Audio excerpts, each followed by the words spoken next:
Teman-teman yang dirahmati Allah Subhanahu wa taala, puji syukur kepada Allah Subhanahu wa taala atas nikmat yang Allah berikan kepada kita. Ada nikmat yang Allah kasih yang membuat kita langsung tersenyum. Ada nikmat yang Allah kasih tapi awalnya kita cemberut. Kemudian pada akhirnya baru kita tersenyum. Yang jelas, dalam pandangan orang yang beriman, apapun yang Allah Subhanahu wa taala takdirkan dalam hidupnya, itu adalah kebaikan bagi dia. Ajaban li amril mu'min. Betapa menakjubkannya orang yang beriman. Inna amrahu kulluhu khair. Sesungguhnya urusan dia, hidup dia, waktu dia, peristiwa yang dia alami, hari-hari dia, semuanya khair, semuanya kebaikan. Kalau dia diuji dengan satu dharra, satu musibah, maka dia bersabar, maka itu juga adalah kebaikan bagi dia. Kalau dia diberikan sebagai suatu sarra atau suatu kebaikan, suatu nikmat, maka dia bersyukur, maka itu juga kebaikan bagi dia. Dan itu tidak diperoleh kecuali hanya oleh orang-orang yang beriman.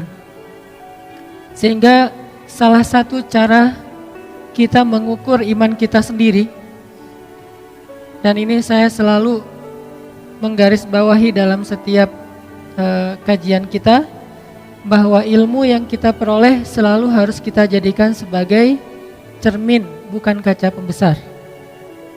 Kalau kita jadikan ilmu sebagai cermin, setiap kali kita dapat satu ayat, satu hadis, satu nasihat dari ulama, satu booster, maka kita jadikan itu untuk menilai diri kita, apakah kita sudah menjadi lebih baik atau tidak. Sehingga hadis tadi tentang ajaban li amril mu'min, betapa menakjubkannya orang yang beriman, bisa jadi salah satu cermin buat kita semua. Cara kita menilai diri kita masing-masing. Apakah kita sudah menjadi mukmin? Ulaika humul mu'minuna haqqan. Apakah kita sudah menjadi orang mukmin yang benar? Ulaika humus shadiqun.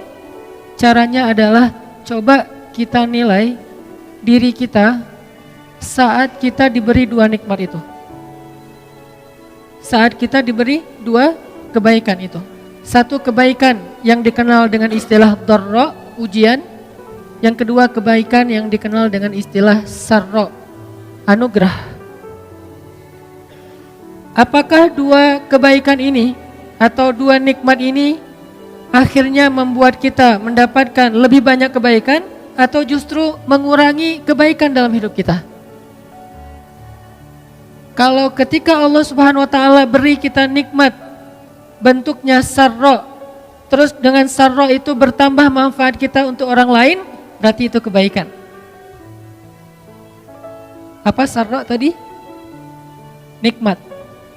Kayak misalnya Allah nambahin kita rezeki, dapat sebuah proyek atau kita dagang, kemudian untungnya ternyata di luar perkiraan kita lebih gede.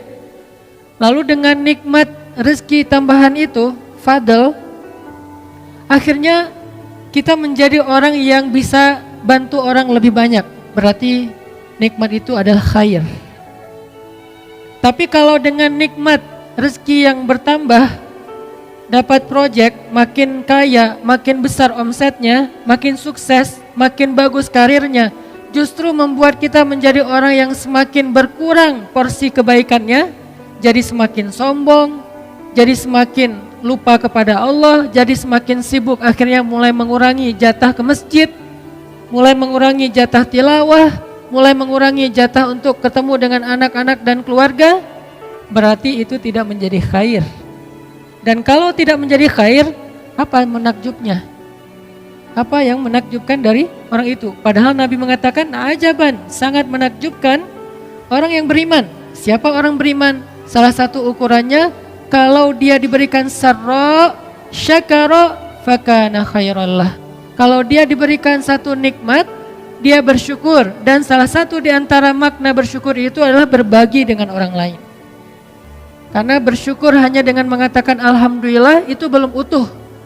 Tapi itu sudah bagian dari syukur, cuman belum utuh. dan terlalu mudah untuk melakukannya, sehingga bahkan orang yang tidak terlalu taat juga bisa melakukan itu. Sementara orang mukmin lahum darajatun 'inda rabbihim, punya tingkatan-tingkatan, dan pastinya kita pengen tingkatan yang lebih. Kita nggak mau berpuas diri dengan hanya tingkatan yang rendah saja. Kita pengen lebih baik daripada orang lain. Kita pengen mengungguli orang lain. Kita pengen dapat lebih banyak daripada orang lain. Sehingga mengatakan alhamdulillah saja belum sempurna, belum utuh. Masih ada bagian-bagian dari syukur lain yang perlu kita coba latih. Dan salah satunya adalah khairun nas anfa'uhum linnas. Sebaik-baik manusia yang paling banyak manfaatnya untuk orang lain. Sehingga kalau kita dapat nikmat, yang pertama kita pikirkan selain setelah kita bersyukur pada Allah dalam bentuk lisan, alhamdulillahirrabbilalamin, hadza min fadli rabbi, dan bahasa-bahasa lain yang sangat banyak. Kemudian yang langsung kita pikirkan apa? Ini siapa yang bisa saya tolong nih? Gitu harusnya. Ketika kita dapat nikmat dalam bentuk harta, ketika kita dapat transfer, ketika kita dapat untung, ketika kita ngelihat angkanya gede banget, terus kita berpikir, alhamdulillahirrabbilalamin. Terus apa yang setelah itu? Ini ke siapa ya saya kasih nih? Ini saya bantu siapa ya? Ini siapa yang membutuhkan ya? Ini baru orang keren banget nih. Sebelum kita mikirin, ini dipakai jalan-jalan kemana ya? Ini dipakai beli barang apa ya? Misalnya motor baru, motor klasik, mobil baru, atau apa segala macam. Mobilnya mau di modis lagi, motornya mau di custom lagi, rumah mau di renov lagi. Sebelum kita mikir yang ini, walaupun ini boleh-boleh aja, saya nggak melarang orang untuk menikmati hidup. Karena Allah juga nggak melarang kita menikmati hidup. Yang dilarang kita mencintai hidup di dunia lebih daripada surga. Dan dunia juga nggak buruk. Allah sendiri mengatakan dunia itu dengan khair. Wa innahu lihubbil khairi lasyadid. Dan mereka mencintai terhadap dunia itu berlebihan. Dunia di dalam ayat ini diistilahkan dengan diksi khair, kebaikan. Sehingga kalau orang mengatakan dunia itu buruk, berarti dia hanya mengambil sebagian dari definisi dunia. Sementara masih banyak yang lain. Kita boleh custom motor kita. Ya, saya juga dikit-dikit ngelakuin. Cuman budgetnya gak berani gede-gede. Terus yang kedua, kita boleh juga mau modif mobil kita. Misalnya bannya digedein, terus warnanya dibikin doff biar sama dengan kulit. Terus apalagi misalnya di body kit biar makin gagah misalnya. Di wax biar makin kinclong. Terus kalau cewek joknya diganti pink semua, ungu semua, atau pelangi warna-warni, tergantung selera warnanya masing-masing. Kadang senangnya dengan warna ungu, dari lipstick sampai ke jok mobil ungu misalnya, nggak masalah. Nah, ini apalagi kalau dia ngelakuin itu dengan cara yang pakai lipstick warna ungu terus pakai cadar, kan lumayan ya. Nggak ada yang tahu. Yang tahu siapa? Suaminya dong. Karena ternyata suaminya senang warna ungu. Cie. Bahaya.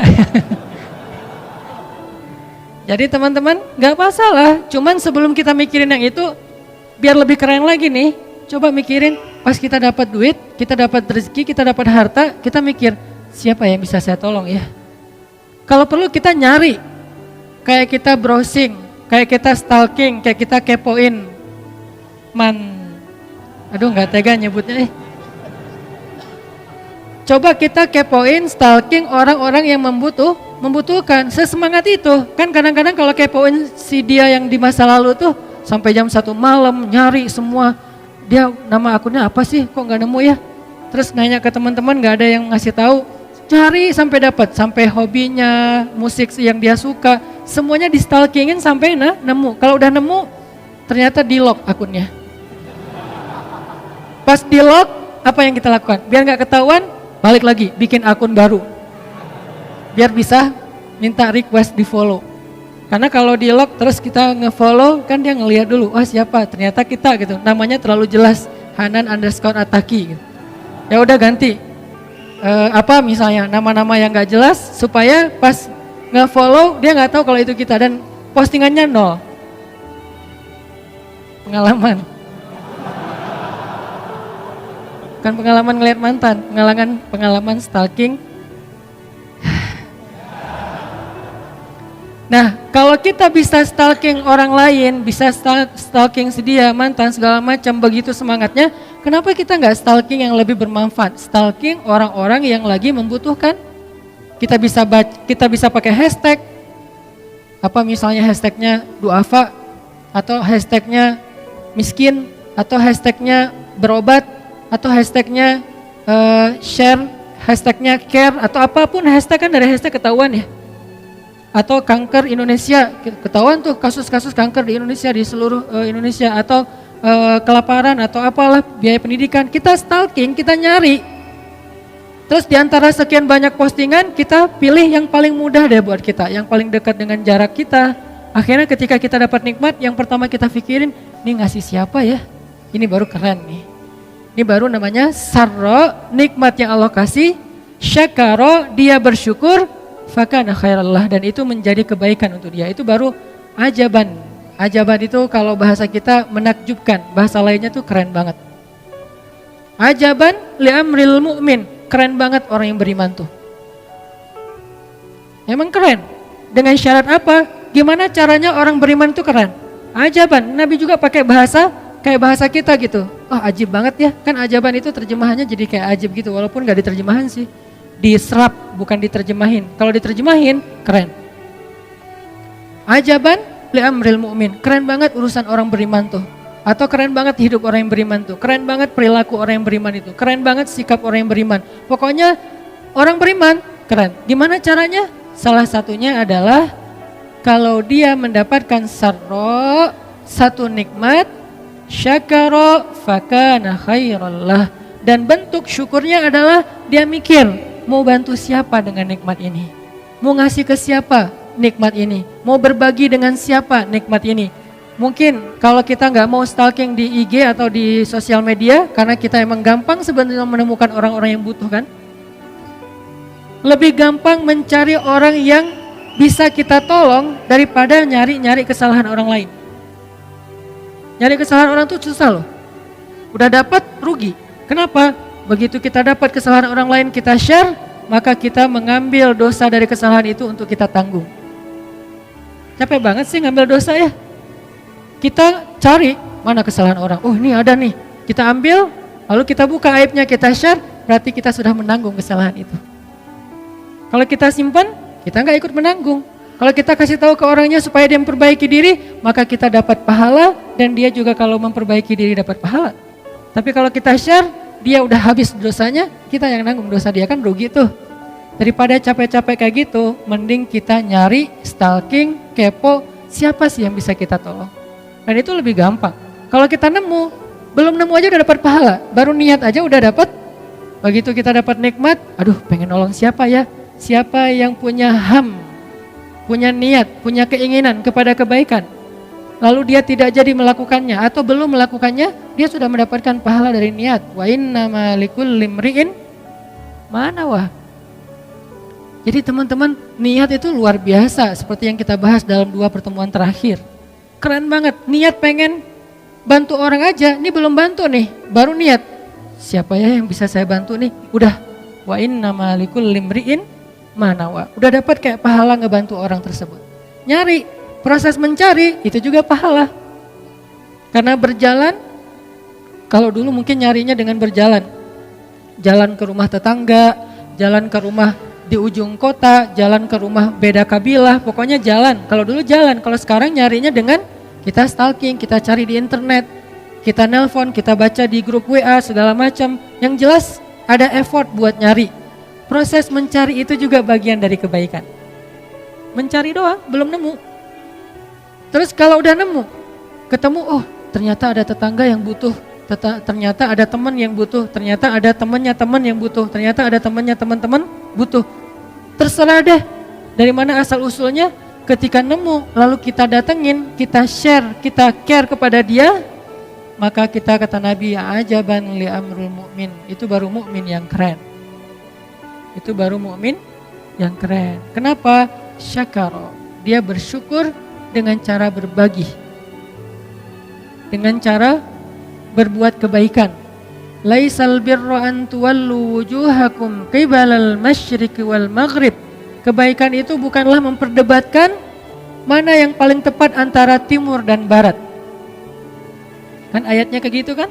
Kebaikan laisal bir an tuwallu wujuhakum qibalal masyriqi wal maghrib, untuk memperdebatkan arah kalian beribadah ke timur atau ke barat dalam konteks perdebatan orang Yahudi terhadap kiblatnya kaum muslimin. Tapi tafsirnya luas. Bukan memperdebatkan sesuatu yang sama-sama baik. Orang Yahudi beribadah itu kebaikan sebelum mereka menyelewengkan agamanya. Orang Muslim beribadah itu juga kebaikan. Ngapain diadu-adu di antara dua agama yang sama-sama berasal dari para anbiya? Justru albir, kebaikan itu adalah salah satunya adalah berinfak, menolong orang yang membutuhkan, orang yang jadi korban perang. Ayat itu jelas korban perang salah satunya. Kemudian orang yang musafir atau orang-orang yang, kalau dulu namanya musafir atau ibnu sabil, orang yang di jalan. Kalau sekarang orang yang homeless. Karena orang yang musafir sekarang mungkin gak serumit, gak sesulit dulu kan. Kalau dulu musafir, orang yang ibnu sabil itu yang di tengah perjalanan emang benar-benar sulit. Pertama, gak semua orang kaya musafir, bukan orang kaya doang yang musafir, orang miskin juga musafir dulu karena nomaden. Atau dia ikut rombongan tapi dia kekurangan harta. Kalau sekarang musafir itu identik malah dengan orang yang mampu, traveling, trip, touring, kan udah punya bekal ya. Berarti terjemahan dari Ibnu Sabil itu salah satunya adalah homeless. Terjemahan konteks dan realitas. Orang-orang yang tidak punya tempat tinggal. Apakah di kota kita ada? Banyak teman-teman. Baru aja kemarin salah satu teman-teman dari Karang Taruna di Kota Bandung, di wilayah tertentu di Kota Bandung, karena kebenaran kolaborasi dengan rumah teduh yang di istri saya kelola, itu nemu seorang bapak yang homeless, yang beliau tinggal tidurnya di trotoar dan beliau punya penyakit yang cukup parah. Akhirnya dibawa ke rumah sakit sama Karang Taruna, kolaborasi sama kita, terus berobat dengan dokter, udah sembuh, sekarang balik lagi ke wilayahnya. Cuman di wilayah itu beliau karena nggak punya lagi keluarga, nggak ada yang berani nyewain atau ngekosin beliau karena dianggap dulu mungkin punya cerita yang kurang baik di wilayah itu. Akhirnya warga di situ agak kurang menerima. Kita carikan nih siapa yang mau menerima beliau untuk kos-kosan di situ. Nah, ini adalah bagian dari albir. Ini yang perlu kita pikirkan ketika kita dapat nikmat.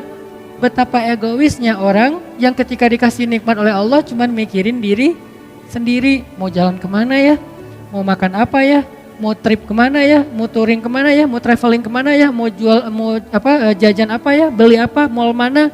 Oke, ini gak masalah, tapi ini next setelah yang kedua tadi. Pertama alhamdulillah, sujud syukur kalau perlu. Yang kedua adalah mikirin ke siapa kita bisa berbagi. Yang ketiga baru mikirin diri kita. Lagian Allah gak minta 50% untuk dibagi, enggak. Kalau mau ngasih zakat ya 2,5, kalau mau ngasih lebih dari itu atau yang bentuknya sedekah tidak ada batasan, walaupun idealnya jangan lebih dari sepertiga, maksimal sepertiga dari harta kita karena ada hak anak dan istri. Jadi Allah gak minta banyak sebetulnya, kita kasih 1% juga Allah udah menghargai banget. Kita kasih 0,5% Allah hargai banget, kita kasih 10% Allah lebih hargain lagi. Tapi kita harus mikir, ketika kita dapat sarro, satu nikmat, siapa yang bisa saya tolong nih dengan ini?